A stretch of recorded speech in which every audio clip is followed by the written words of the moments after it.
Saudações! Meu nome é Fernando Borges, eu sou professor de artes visuais, juntamente com o nosso querido professor Rivael Vieira. Bem, eu vou falar um pouquinho aqui sobre algumas obras que possivelmente possa cair no PAS segunda etapa. Eu digo possivelmente porque a UNB vem mostrando uma tendência. E no PAS 2, por exemplo, diferente do PAS 1, que é muito mais técnico, o PAS 2 geralmente contempla obras da história da arte, elementos técnicos, conhecimento de história, por exemplo. Eu vou começar falando aqui de uma obra muito interessante. Bom, a gente tem que sempre duvidar um pouquinho daquilo que é óbvio. E essa obra tem um tom, digamos assim, de prova da UNB. Digo isso porque ela se encontra na própria UNB, no Departamento de Educação. Eu mesmo tive a honra de ter várias aulas ao lado dela. Essa obra se chama Bartira e ela pertence a um dos escultores, talvez um dos maiores do Brasil e certamente o maior escultor do modernismo, oriundo da década de 20, claro, semana de 22, é uma referência. Bem, do que trata essa obra? Eu posso estar sendo até um tanto quanto arbitrário falando isso, mas eu acredito que a essência dessa obra seja a figura da mulher. E a importância da mulher na cultura brasileira, na formação de quem nós somos. Bartira, casada com um português, um homem branco, diz a lenda mitológica da nossa construção cultural brasileira, que dessa união vieram milhões e milhões de brasileiros hoje. Bem, mito ou não, é um fato que nós somos descendentes de uma fusão étnica. E Vitor Brecheret, ele sintetiza através da linguagem, né, da arte abstrata, através desse abstracionismo, a gente vai poder, por exemplo, contemplar o que a obra quer dizer sem ser tão óbvia assim. Seria uma mulher deitada numa rede, onde o filho repousa em seu colo. Vocês podem perceber, inclusive, que existe aquilo que possa representar um seio, logo em primeiro plano, na imagem. E é possível perceber também as pernas da criança dobradas sobre o ventre da mãe. Bem, é uma obra curiosa, é uma obra muito interessante, que tem possibilidade de cair na UNB. Torno a dizer, devemos duvidar sempre daquilo que é óbvio. Ela faz parte do acervo cultural da UNB, e isso faz dela uma fonte inspiradora para algumas questões, quem sabe. Não é isso? Bem, continuando nessas nossas imagens, a gente tem aqui a obra do Pedro Davi.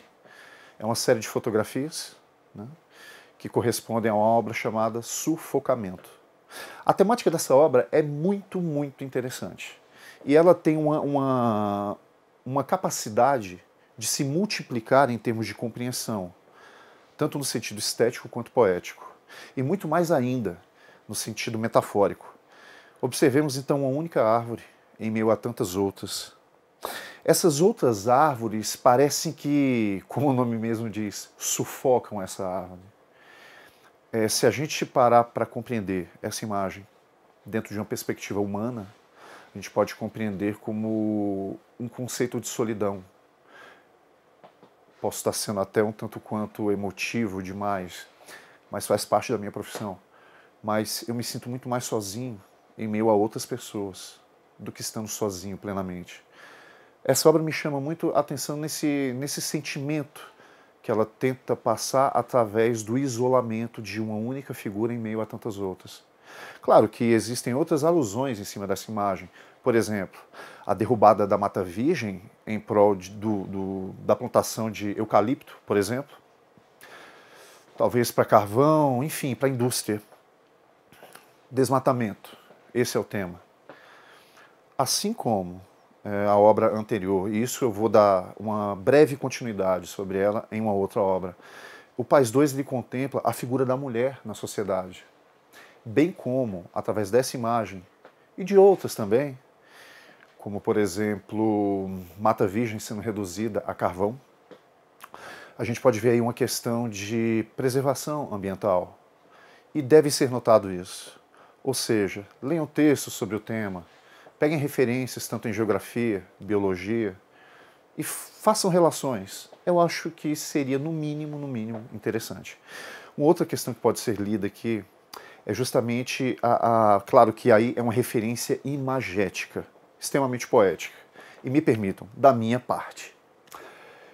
Eu sempre olho para essa obra e imagino uma pessoa presa entre grades. Pois essas árvores mais finas arremetem a grades que nos prendem. Claro, aí a gente torna novamente a voltar para uma questão muito mais poética, metafórica, que vai muito além do que a própria imagem diz. Eu acho que essa imagem também tem uma riqueza e várias possibilidades de itens a serem analisados e cobrados. Beleza? Próxima imagem. Bom, essa obra, ela também tem várias questões a serem vistas, mas eu vou tentar ser bem objetivo. Essa obra pertence à pintora Georgina de Albuquerque. Essa mulher foi a primeira diretora da Escola Nacional de Belas Artes. E é curioso porque essa imagem foi feita 100 anos depois da narrativa que ela apresenta. Em 1922, essa obra foi realizada justamente narrando um evento que foi, digamos, extremamente necessário, a nível político, claro, da nossa independência. A gente está vendo aí a princesa Leopoldina conversando com o Alto Conselho de Estado. E certamente dessa conversa e das suas palavras, de extrema importância, perceba, a gente vai ter aí, posteriormente, aquilo que se chama independência do Brasil, ou pelo menos o que pensamos ser a independência do Brasil, naquele período. Note bem, estamos falando aqui de termos históricos. Mas o fato nessa obra que pode chamar muito a nossa atenção é a seguinte: o estilo em que ela foi pintada, a narrativa que ela apresenta e o período em que ela se encontra. Ela se encontra num período de grande euforia modernista. A técnica dela é impressionista e a narrativa dela tende ao neoclassicismo. Então é uma obra, digamos assim, cheia de informações e, ao mesmo tempo, contraditórias a nível histórico. Novamente, fazendo referência a Bartira, obra anterior. Essa imagem também, ela trata da importância da mulher na sociedade brasileira. Tudo bem? Muito embora, lembremos, a mulher nesse período não tinha a importância que tem hoje a nível de voz, presença, participação na vida social e política do Brasil. Tudo bem? Maravilha. Vamos para a próxima? Bom, Gilvan Samico, a obra se chama Via Láctea, Constelação da Serpente. É uma xilogravura. A tendência que essa obra mostra é de um vínculo intimamente ligado ao modernismo. Digo isso porque, antes do modernismo, a cultura popular e a arte indígena sequer era vista. Talvez, somente a nível de folclore, ou, quiçá, decorativa. Nessa obra não. Aqui a gente já vê a consagração desse estilo de composição artística, a xilogravura, que de uma certa forma é muito simples, mas simples eu digo em termos a nível técnico, porque trata-se de você cavar uma superfície de madeira, extraindo daí o desenho através de uma camada de tinta, logo depois vindo com uma folha e uma prensa. Então você tira o desenho, que no caso é um negativo, né? Mas o fato é, a obra possui uma estreita ligação com a cultura indígena. Eu acho que isso fica óbvio, se pararmos para ver sobretudo as figuras nas laterais. E isso que lembra muito uma mandala ao centro, na verdade é uma aldeia. Note o nível técnico de Samico quando observemos pequenos detalhes, por exemplo, essa serpente que circunda essa aldeia. A própria serpente no céu, que faz referência às constelações, né? às quais, os índios acreditam estarem escritas parte da sua história. Não é isso? Beleza?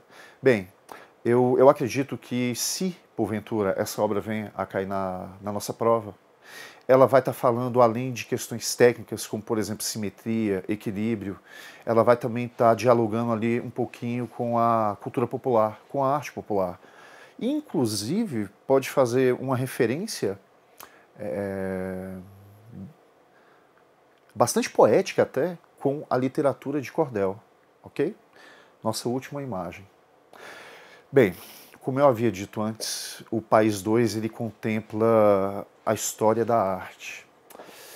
E talvez essa obra, Luís XIV, seja um dos retratos mais bem concebidos da história da arte. Bem concebidos tanto a nível de estrutura, quanto a nível técnico. Note que se você observar os pequenos detalhes dessa imagem, desde o tecido, do planejamento, do manto, do tecido ao fundo, da pilastra, da própria vestimenta do rei, do chão, enfim, tudo nessa obra possui um brilho, possui um requinte, possui aquilo que podemos chamar de grandiosidade. E essa grandiosidade faz vínculo, óbvio, à figura representada, Luís XIV, o Rei Sol. Cabe mencionar que fora um dos maiores imperadores, talvez um dos maiores tiranos que a Europa tenha visto até então, mas deixemos esse fato para a história. O fato é que nós estamos vendo aqui uma das obras mais grandiosas da história da arte, relacionada a um período igualmente grandioso e igualmente turbulento também. O Barroco francês e o Rococó, nessa obra, se fundem nesses pequenos elementos da narrativa. Nós vemos um requinte de beleza e ornamentação. Isso faz referência àquilo que nós chamamos de Rococó. Uma certa frivolidade a nível de arte pela arte, somente decorativa. Mas me parece óbvio dizer que essa obra não é decorativa, e muito menos frívola. Torno a dizer, novamente, para mim, particularmente, é uma das maiores obras da história da arte, naquilo que confere o gênero retrato. Tudo bem? Moçada, é isso. Eu espero que todos tenham uma boa prova e precisando a gente está sempre por aí. Valeu? Um grande abraço, sucesso e a gente se vê no Paz 3, beleza? Até mais.